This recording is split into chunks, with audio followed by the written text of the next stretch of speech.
We're keeping up with the bench, so let's model our spindle. This one will use the sweep operation. Do you guys remember that one? Yeah, the one we used to model the fixed jaw, which made the screw thread in 3D. That one. So let's begin with opening a new part tab, and then we're selecting the multiple lines tool.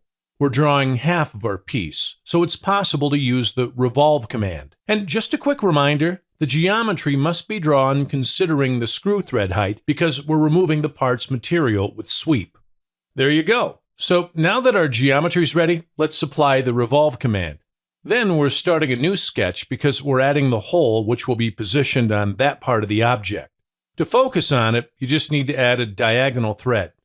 Now that we have the reference we needed, we're inputting the radius value, which is 4, and we're finishing the sketch.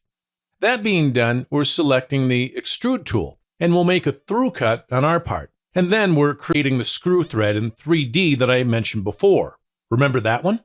So now we're selecting the coil option, and we're selecting this face to be our beginning reference.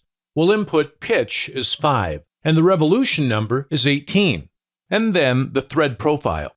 For that, we're starting a new sketch, and we'll draw the thread profile, which will be square 1. Are you with me?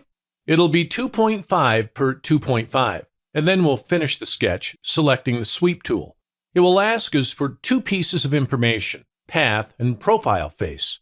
Just visualize the operation, and if it's all right, confirm it. See how easy that was? Come on, a true piece of cake. To finish our spindle, we're changing our part's material at Color and Material to carbon steel. And it's done. Well guys, that's it for today. Remember to subscribe, click the notification bell to receive our alerts for our weekly training videos.